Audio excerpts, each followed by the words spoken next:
ونعوذ بالله من شرور أنفسنا وسيئات أعمالنا من يهده الله فلا مضل له ومن يضلل فلا هادي له أشهد أن لا إله إلا الله وحده لا شريك له وأشهد أن محمدا عبده ورسوله لا نبي ولا رسول بعده اللهم صل وسلم على محمد وعلى آله وصحبه ومن سار على دربه إلى يوم القيامة أما بعد.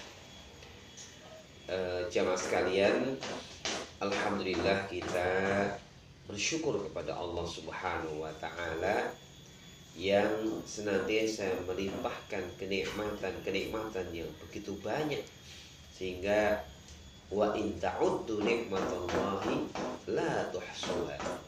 Jika engkau mau menghitung nikmat Allah, tidak bisa kalian menghitungnya, saking banyaknya nikmat-nikmat Allah kepada kita. Di antaranya yang paling penting nikmatul imanul Islam.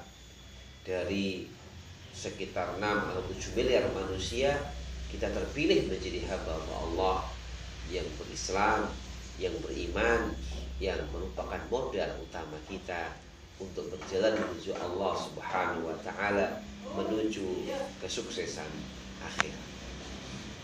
Demikian pula nikmat sehat, nikmat waktu yang longgar untuk bisa kita manfaatkan dalam rangka taat kepada Allah Subhanahu wa taala. Salawat dan salam diturunkan kepada Nabi Muhammad sallallahu alaihi wasallam, Nabi yang sengaja menyimpan doa beliau yang mustajabah untuk umatnya nanti di hari kiamat kelak. Nabi yang begitu sayang kepada umatnya, sehingga beliau di akhir, menjelang akhir kehidupannya, yang diingatkan beliau, yang ucapan beliau adalah ummati, ummati, as-salat, as-salat, wa ma malakat aymanukum. Umatku, umatku, jagalah sholatmu dan orang yang di bawah kepemimpinanmu atau di bawahmu, yaitu para budak-budak pada waktu dulu. Juga salawat kepada keluarga beliau yang setia menemani beliau dalam perjuangannya, dalam suka dan duka, dan juga kepada para sahabat-sahabat yang juga bersama perjuangan dakwah beliau, dan juga kepada siapapun pengikut umat beliau yang setia mengikuti beliau sampai hari kiamat kelak. Jemaah sekalian, tanpa terasa waktu bergulir begitu cepat, hari demi hari, pekan demi pekan, bulan demi bulan berjalan tanpa berhenti, dan itulah nilai kita sebenarnya. Makanya seorang ulama, Hasan al-Basri rahimahullah, mengatakan, ya bena Adam, innama antal ayyam, wahai anak Adam, sesungguhnya kamu itu, engkau adalah kumpulan hari-hari. Idza dhaba ba'duhu dhaba ba'duka. Jika telah pergi sebagian waktu-waktumu, maka telah pergilah sebagian dari kesempatan untuk dirimu. Inilah yang kadang-kadang kita lalai, karena memang nikmatani maghfulun fihima katsirun minan nas, as-sihhatu wal farah. Dua nikmat yang sebagian besar manusia melalaikannya, begitu Nabi ingatkan kepada kita, yaitu nikmat as-sihhah, nikmat kesehatan, wal farah, dan waktu yang longgar. Maka ini kita ternyata sudah sampai bulan Desember 2021. Usia kita semakin bertambah, waktu-waktu kita semakin berkurang, jatah hidup kita semakin berkurang, pertemuan kita kepada Allah semakin mendekat dan mendekat.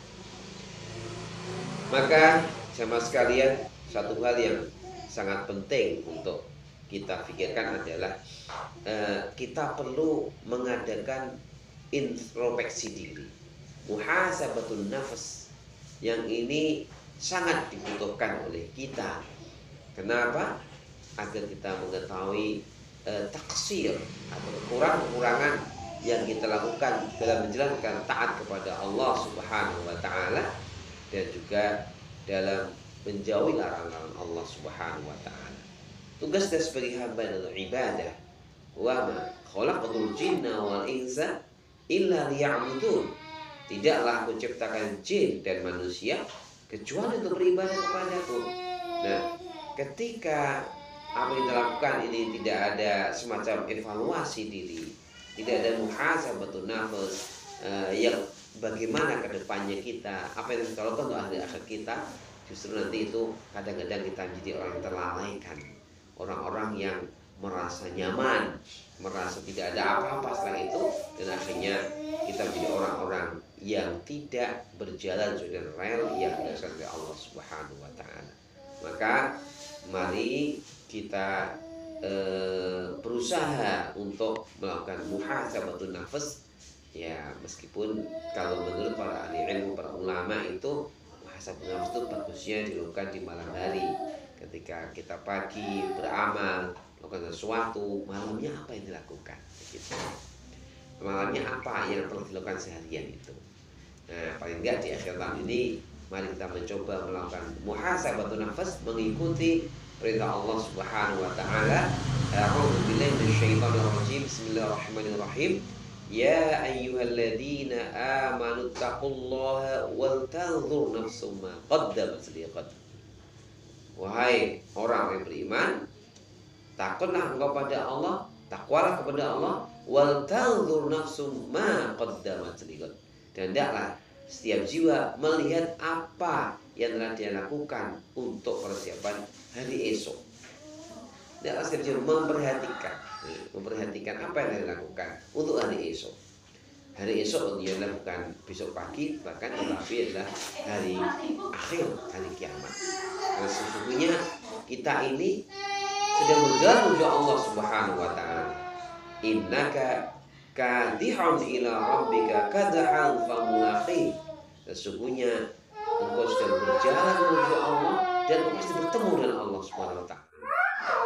Jamaah sekalian, nikmat waktu yang Allah berikan kepada kita, mungkin ada yang mendapatkan 10 tahun, 15 tahun, 20 tahun, 30, 40, 50, 60 dan yang lain-lainnya. Mari kita mencoba merenungkan nikmat Allah itu. Sudahkah ini nikmat-nikmat yang kita jadikan untuk persiapan menghadap Allah Subhanahu wa taala? Dalam muhasabah ini paling tidak kita perlu memperhatikan perkara-perkara yang pasti akan Allah tanyakan nanti di hari kiamat. Sebagaimana hadis riwayat Tirmidzi, Nabi bersabda, la tazuru qadama 'abdin hatta yus'ala 'an umri fi ma afna wa 'an ilmi fi ma 'amila bi wa 'an malihi min aina iktasabahu wa fi ma anfaqahu wa 'an jismihi fi ma ablah.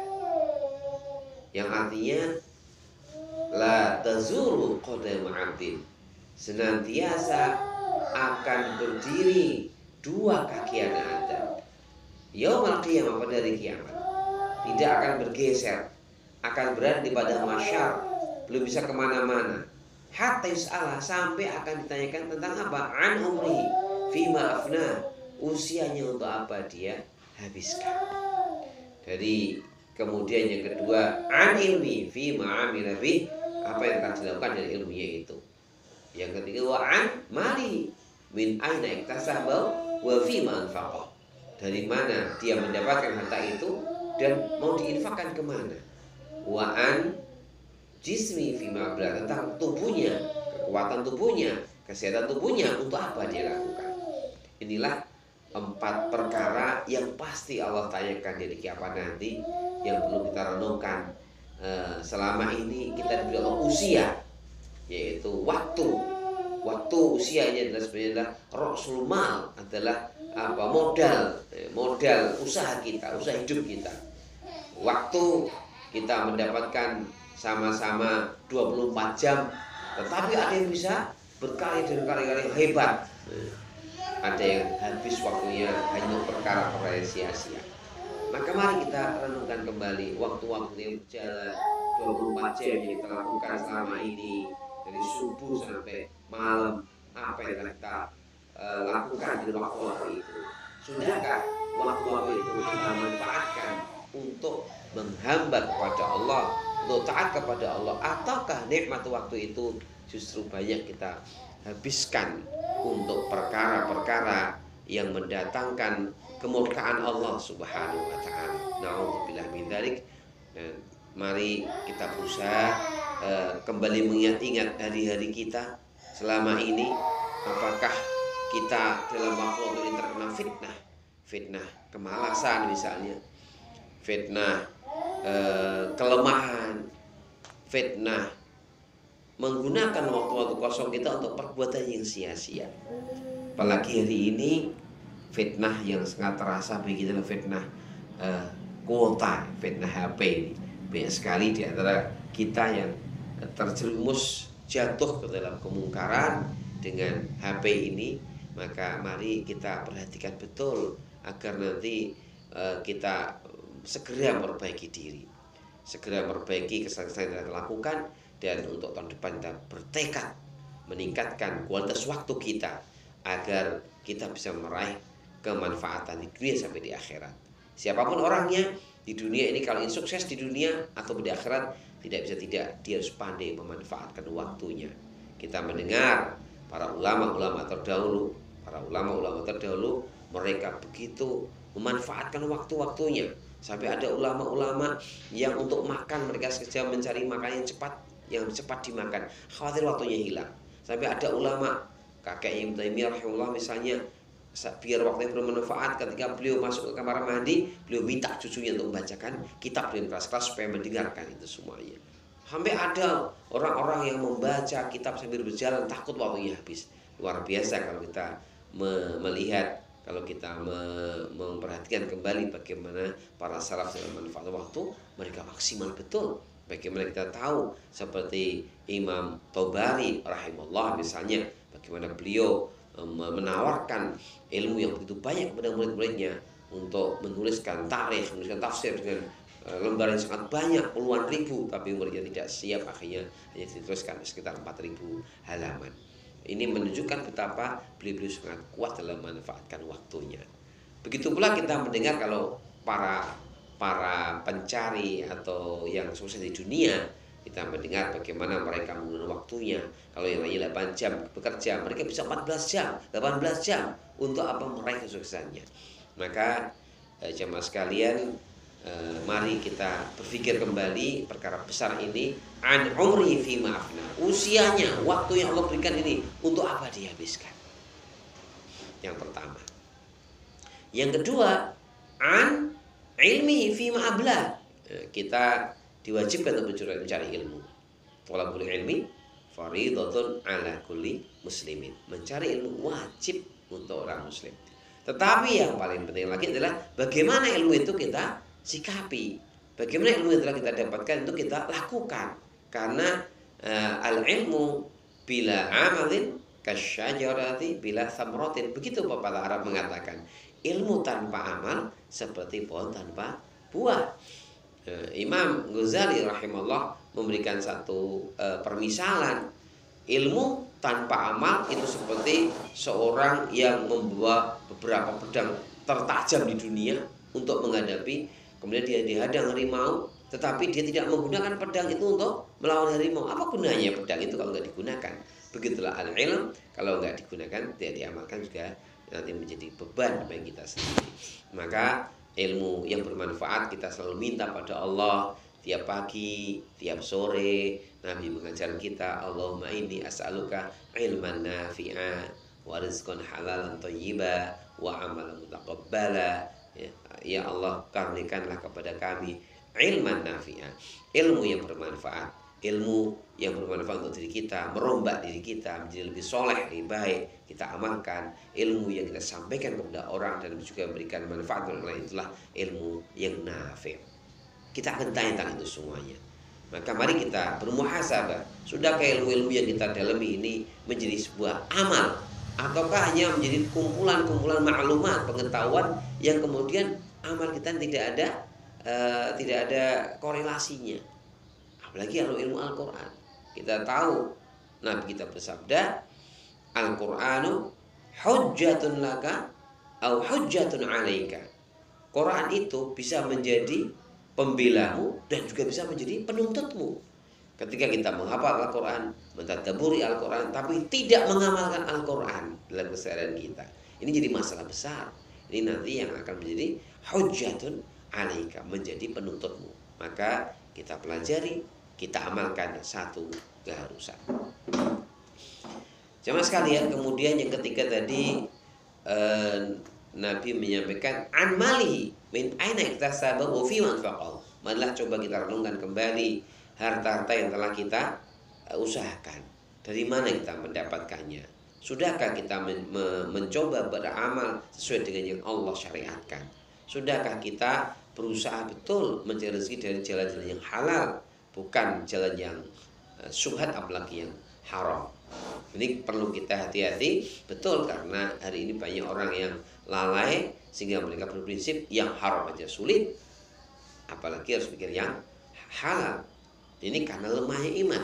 Padahal Nabi telah memastikan, lau anna ibna adama haraba min rizqihi kama yahrubu minal mauti la adrakahu rizquhu kama yudrikuhul maut. Ini hadis yang hasan yang menjelaskan, yang memastikan seandainya anak Adam itu kabur, lari dari jatah rezekinya, sebagaimana dia juga berusaha lari dari kematiannya, maka rezeki itu pasti akan mendatanginya, pasti akan sampai kepadanya, sebagaimana kematian juga akan mendatangi atau sampai kepadanya. Ini sudah aksiomatik yang nggak bisa berubah. Ya, tinggal kita diperintahkan untuk berusaha, memperbaiki takwa dan berusaha. Tetapi hakikatnya sudah Allah tentukan jumlah jatah rezeki kita. Oleh karena itu, mari kita renungkan, jangan sampai kita mengambil satu suapan, karena ayyumalahmin nabata min suhtin fanaru olalan. Mana saja daging yang tumbuh dari harta yang haram, neraka adalah wilayah sebagai tempat kembalinya. Oke, ini kita betul-betul mari kita muhasabi min aina iktasab. Dari mana dia mendapatkan harta itu? Wa fima anfaqahu. Bukan hanya halal dapatnya, tapi untuk apa? Sudahkah kita gunakan harta-harta yang Allah berikan kepada kita untuk ketaatan kepada Allah Subhanahu wa taala? Atau masih banyak harta kita yang kita gunakan untuk perkara-perkara yang tidak bermanfaat, yang israf?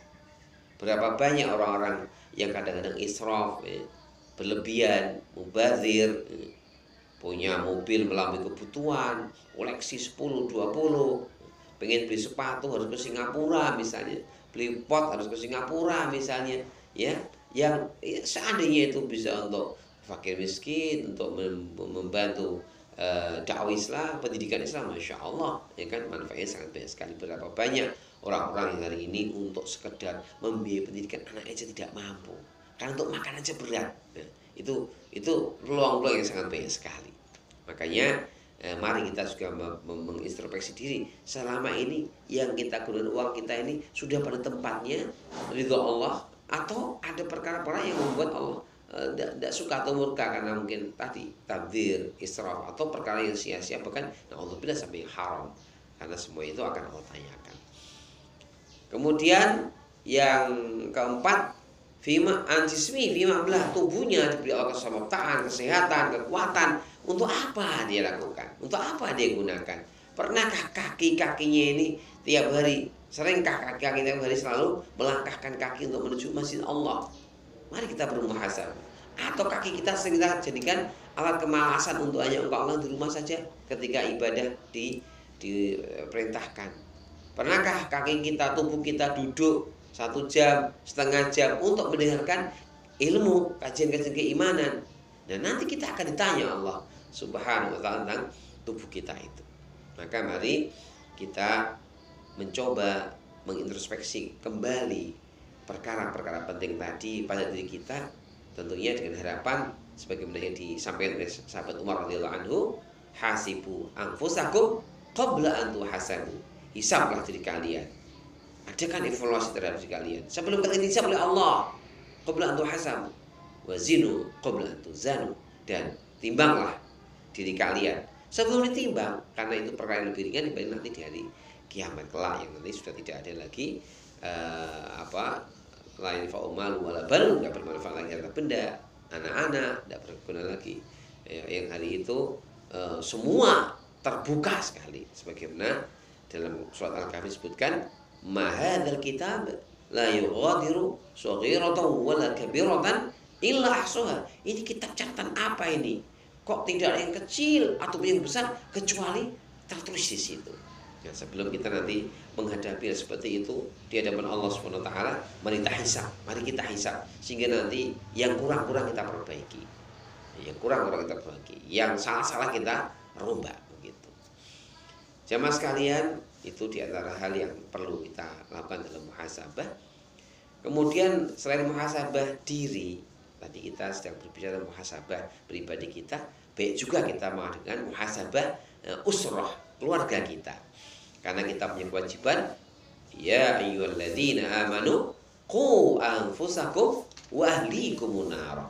Wahai orang yang beriman, jaga dirimu dan keluargamu dari api neraka. Kita disuruh untuk menjaga itu. Maka kita diwajibkan untuk memimpin keluarga kita. Kullukum ra'in wa kullukum mas'ulun 'an ra'iyati. Setiap kamu pemimpin dan kamu ditanya tentang orang yang dipimpinnya. Maka kita sebagai para kepala keluarga, kalau ibu-ibu sebagai pembantu rumah tangga, kemudian anak-anak yang bertanggung jawab pada harta yang dimiliki dan dirinya sendiri, mari kita berusaha juga memperhatikan bagaimana kondisi keluarga kita. Sudahkah keluarga kita keluarga yang kita setting untuk keluarga yang cinta kepada Allah, taat kepada Allah? Sudahkah rumah kita menjadi rumah-rumah untuk membaca Al-Quran, menghafal Al-Quran, ketaatan pada Allah Subhanahu wa taala? Ataukah rumah-rumah kita dipenuhi dengan perkara-perkara yang mungkarat? Mari kita renungkan juga tentang masalah-masalah yang satu ini. Demikian pula kita juga perlu bermuhasabah dalam artian muhasabatul ummah, karena kita bagian dari umat Islam ini. Allah janjikan, wa'adallahu alladzina amanu minkum wa 'amilus shalihat la yastakhlifannakum fil ardh kama istakhlafa alladziina min qablikum. Allah berjanji kepada orang beriman dan beramal soleh, benar-benar kalian akan jadi penguasa di atas muka bumi ini, sebagaimana orang dulu menjadi khalifah atau penguasa. Nah, ternyata hari ini kita melihat dalam realita kaum muslimin di mana-mana mendapatkan kelemahan dan kerendahan di Timur Tengah, di Asia Selatan, di Asia, bahkan di negeri kita sendiri juga umat Islam merasakan seperti minoritas di negeri yang ini. Nah, ini apa? Mari kita bermuhasabah juga. Apa penyebabnya? Ini harus kita upayakan, termasuk musibah yang banyak. Apa penyebabnya? Ini perlu kita ada juga muhasabah. Paling tidak dalam catatan penting yang harus kita pikirkan tentang keumatan ini adalah bagaimana kita ini bisa menghindarkan penyakit yang memang akan menjatuhkan diri kita, yaitu al-wahnu. Sebagaimana yang Nabi sampaikan dalam hadisnya, umat ini akan dikeroyok oleh bangsa-bangsa lain sebagaimana makanan dikeroyok di nampannya. Sahabat tanya, amin kilatin nahnu yawma idzin, apakah cuma sedikit ya Rasulullah? Bala antum katsir, bahkan kamu banyak. Walakinnakum ghusaun ka ghusais sail, tapi sayang sekali kualitas kalian seperti buih di lautan, tidak ada kualitasnya. Allah cabut rasa takut musuh-musuh Allah kepada kalian. Dan itu sebabnya apa? Karena Allah memberikan atau kalian kena penyakit al-wahnu. Apa itu wahnu Rasulullah? Hubbu dunya wa karahiyatul maut, cinta ini dan takut mati. Nah, penyakit inilah yang harus kita rombak. Karena memang ternyata tanda kebaikan umat pertama itu lawannya hubbu dunya, solahu awwali hadhil ummati bizuhdi wal yakin. Begitu Nabi bersabda. Baiknya umat pertama dari generasi ini adalah karena apa? Punya karakter zuhud wal yakin, yakin pada Allah tentunya. Zuhud ini apa? Zuhud itu adalah menganggap kecil dunia jika untuk kepentingan akhirat, atau bahasa mudanya mendahulukan akhirat dibanding dunia. Nah, orang yang punya karakter zuhud inilah yang nanti siap berkorban untuk agama Allah, berkhidmat untuk agama Allah. Dia nggak merasa rugi waktunya, dirinya, hartanya ketika harus hilang untuk agama Allah Subhanahu wa taala. Nah, mari kita bermuhasabah, mengapa kita umat Islam melemah, banyak penderitaannya, kurang mendapatkan tempat yang sejujurnya, setepatnya, padahal hayatnya menjanjikan seperti itu. Ya di antara penyakit kronis kita adalah penyakit cinta dunia. Mari kita introspeksi diri, kita sadari kecilnya dunia ini dibanding akhirat, sehingga kita punya himmah, punya kemauan untuk meningkatkan diri kita. Yang kedua, penyakit perpecahan. Ini juga penyakit yang sangat berbahaya sekali, karena Nabi sendiri sudah Allah sendiri sudah mengingatkan, wala tanaza'u fatafshalu wa tadhhabu rihukum. Jangan kalian tanazu, berpecah belah, bersengketa, fatafshalu wa tadhhabu rihukum. Kalian akan gagal dan hilanglah kekuatan kalian. Inilah yang hari ini kita rasakan, kita lihat bagaimana umat Islam justru saling teradu domba, satu melawan yang lain, memusuhi yang lain, tidak saling takamul, tidak saling sinergi, tidak saling kolaboratif, tidak saling tolong menolong, tidak saling membantu, wa ta'awun 'alal birri wat taqwa, tapi justru saling celah, saling serang sana serang sini, ya, tidak mengutamakan ukhuwah imaniyah. Padahal ayatnya innamal mu'minuna ikhwah, tapi justru banyak lebih mengutamakan ukhuwah kelompoknya dan menyerang kelompok yang lain, ukhuwah ormasnya menyerang ormas yang lain. Ini penyakit yang sangat berbahaya sekali yang perlu disembuhkan. Ini misalnya kita tadi bermuhasabah secara keumatan. Mari kita benahi semuanya yang kita bisa lakukan, kita lakukan muhasabah itu. Dan setelah ini juga mari kita berusaha untuk mempersering muhasabah kita. Muhasabah baik itu muhasabah qabdal amal atau muhasabah ba'dal amal. Muhasabah sebelum amal, ya, dengan menanyakan kepada diri kita, lima fa'alta wa kaifa fa'alta. Dua pertanyaan penting. Mengapa engkau melakukan itu? Untuk apa kau lakukan itu? Untuk siapa? Untuk Allah atau untuk manusia? Kemudian lima fa'alta, kaifa fa'alta. Bagaimana engkau melakukannya? Ini adalah sesuai syariat atau tidak? Itu harus kita introspeksi ketika sebelum beramal. Nah, kemudian setelah itu lanjut. Kemudian setelah itu nanti setelah beramal harus introspeksi, jangan sampai ada kotoran-kotoran yang merusak amal kita. Jamaah sekalian, inilah perkara-perkara yang harus kita lakukan dalam kehidupan bermuhasabah ini. Perlu kita seriusi, apalagi di akhir tahun yang alhamdulillah Allah masih berikan kita usia ini, supaya nanti di tahun-tahun berikutnya akan lebih baik lagi, lebih maksimal lagi, lebih memberikan nilai, ya, baik untuk pribadi kita, untuk agama kita, untuk masyarakat kita, sehingga kita menjadi orang-orang yang bisa memaksimalkan nikmat-nikmat Allah yang diberikan kita untuk taat kepada Allah Subhanahu wa ta'ala. Sebagai kata akhir yang kami sampaikan kepada kita semuanya, marilah kita berusaha terus memperbaiki diri kita, melihat betul jiwa kita, karena sungguhnya perusak kita ini adalah ada dua yang inti. Perusak pertama adalah hawa nafsu kita, intern kita. Yang kedua adalah iblis dan syaitannya, yang memang mereka perusak intern yang membisik-bisikan itu. Maka untuk perusak inti ini harus mujahadah, muhasabah yang harusnya menumbuhkan mujahadah. Muhasabah, bagaimana kita ini sudah menguasai hawa nafsu atau kita masih dikuasai hawa nafsu. Maka kalau kita masih sering terkuasai nafsu, mari kita berjuang, bermujahadah dengan menguatkan rasa khauf kita pada Allah Subhanahu wa ta'ala. Karena memang rumusnya, wa amma man khaufa maqama rabbi wa nahan nafsa 'anil hawa fa innal jannata hiyal ma'wa. Siapa yang takut berharap Allah dan mencoba menahan hawa nafsunya, dia mendapat jannah sebagai tempat kembalinya. Maka mari kita introspeksi diri, sudahkah selama ini kita bisa mengendalikan hawa nafsu kita? Inilah ciri orang cerdas. Beliau, Nabi kita ingatkan kita, al-kayyisu man dana nafsahu wa amila lima ba'dal mauti. Orang cerdas itu orang yang mampu mengendalikan dirinya, mengendalikan hawa nafsunya, dan beramal untuk hidup setelah mati. Mari kita terus mencoba menundukkan hawa nafsu kita, karena dialah sumber keburukan kalau tidak kita didik tarbiyah dengan baik. Yang berikutnya, kita juga jangan lupa ada iblis dan syaitan yang inginnya hanya satu, la ughwiyanahum ajma'in. Sungguh benar-benar aku kata iblis akan menyesatkan mereka semua. Untuk apa disesatkan? Biar masuk neraka bersama mereka. Maka jangan pernah memberikan hati kepada iblis dan setan. Kalau terpaksa melakukan kesalahan karena godaan setan, segera bertobat pada Allah Subhanahu wa taala.